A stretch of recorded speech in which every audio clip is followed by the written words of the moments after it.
Yo, what's up? It's your boy Nimbus nga pala muling nagbabalik para sa reaction video, and you know what it is?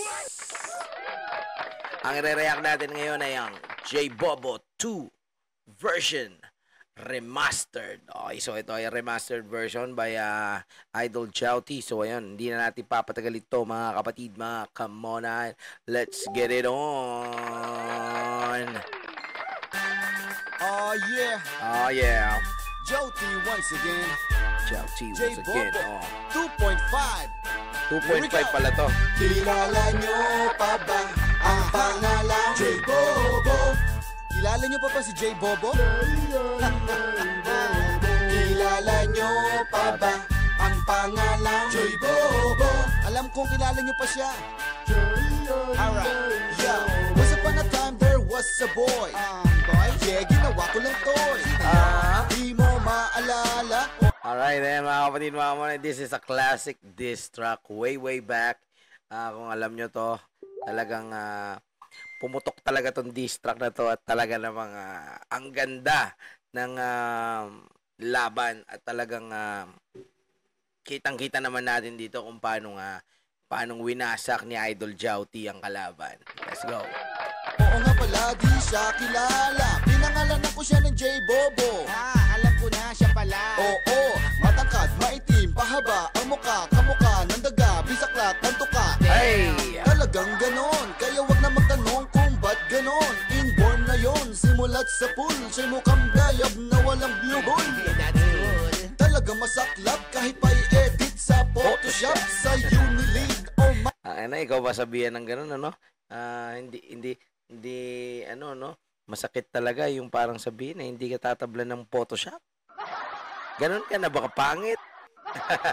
Let's go. Magic pics, di na mababago yan kahit di magic tricks.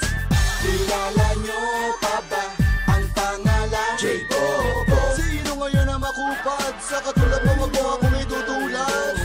Kilala nyo pa ba ang pangalan J Bobo? Okay, let's go. Tinatawag niya ako isang homeboy. Ano siya? Isa siyang unggoy, nalahian ng kapre. Hey, unggoy na nilahian ng kapre. Grabe, ang laking unggoy nun. Utak, nalahian ng duwende. Kala niya kasi Tapos yung utak, lahi niya duwende. So, malaking unggoy na walang utak. Ganun.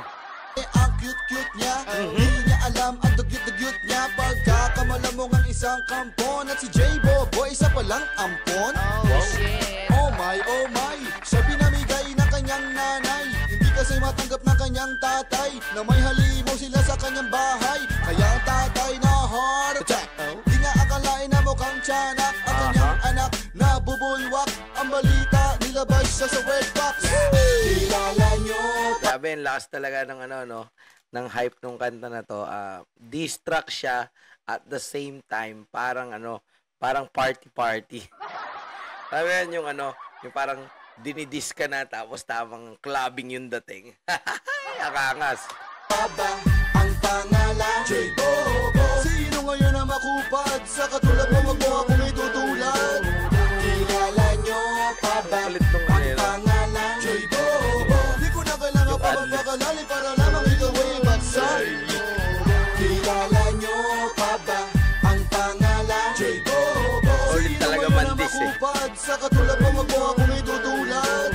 Kilala nyo pa ba ang pangalan J Bobo? Di ko na kailangan pa magpakalali para lamang ikaw ay bagsak. Di na siya makagawa ng round 3. Siguro bumalik na lang sa rugby. 3 buwan ang tinagal. Sino ang makuklaw? Sino ang makupad? Napapahiya na ang mga fans mo. Todo tanggol na hindi ka bobo. Yan. Ito kasi mga kapatid, amonay, nung mga panahon na naglalaban silang dalawa, ay talaga namang mabilis talaga ang sagutan nito, no? Bobo 1, 2, 3, tuloy-tuloy yan. Talagang inaabangan ng mga tao yan. Napaka-solid yan. Tapos, pag kinanta nila sa live to, talaga namang hype na hype yung mga tao. Napaka-solid. Sheesh! Sino ba naman ang di matutuwa sa pinapakita mong pagmumuka?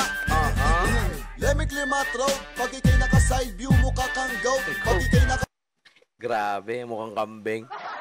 at tungo ay mukha kang dog, parang puno kahilang pag nakatalikod. Pag ikay nakadapa ay mukhang bullfrog, pag ikay nakatayo ay mukhang ogag. Kapag nakatingala ay mukhang giraffe, lahat ng hayop kamukha mo pag ikay nakaharap.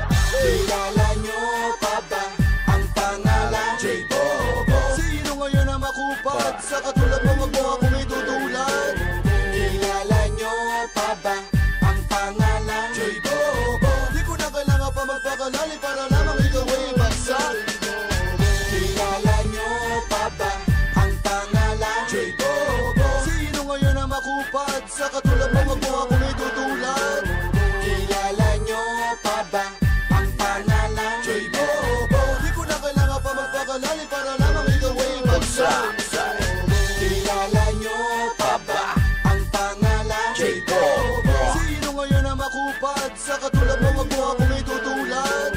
Kilala nyo pa ba ang pangalan? J-Bobo. Di ko na kailangan pa magpakalali para lamang ikaw ay bagsak. Hey! Alright now, ayan, napakinggan natin ng isang napakalupit na obra. Siyempre, nagmula kay Idol Jouty. Okay, that song is J-Bobo 2 remastered, no? Remastered version. So, mas pinalupit at mas pinaangas. Alright, so ayan mga kapatid, mga kamon. Ayan, siyempre, kung sino man ang nakakaalala ng diss track na to ay talaga namang napakabigat ng laban na yon, di ba? At syempre, kung hindi pa kayo nakapag-subscribe dito sa Salbakuta channel, ayan, do subscribe to this channel, ayan, support Salbakuta, and hit the like button na rin syempre para lagi kayong updated dito. Yon, syempre, at kung gusto nyong sound tripin to na hindi ako kasama rito, ayan, punta lang kayo sa Salbakuta channel. Ayan, type nyo lang J-Bobo 2 version remastered by Jouty. So, ayan mga kapatid, mga kamona. Siyempre, kung hindi ka pa nakapag-subscribe sa aking YouTube channel, do subscribe to my YouTube channel, Nimbus TV. And click the bell button para lagi kayong updated sa aking mga reaction videos at sa mga balitang hip-hop at sa mga kantang lalabas pa. Okay, so yan mga kapatid, mga kamona. Maraming salamat sa lahat ng mga sumama rito na nanood at nakinig sa malupitang throwback diss track by Jouty na pinamagatang J-Bobo 2 version remastered. Okay, so yun mga kapatid, mga kamona, maraming salamat. Hanggang dito na lang at hanggang sa muli. Shoutout sa lahat ng mga tropa natin dyan sa Pampanga's Finest, Sundalo ng Dunggalo, and peace out.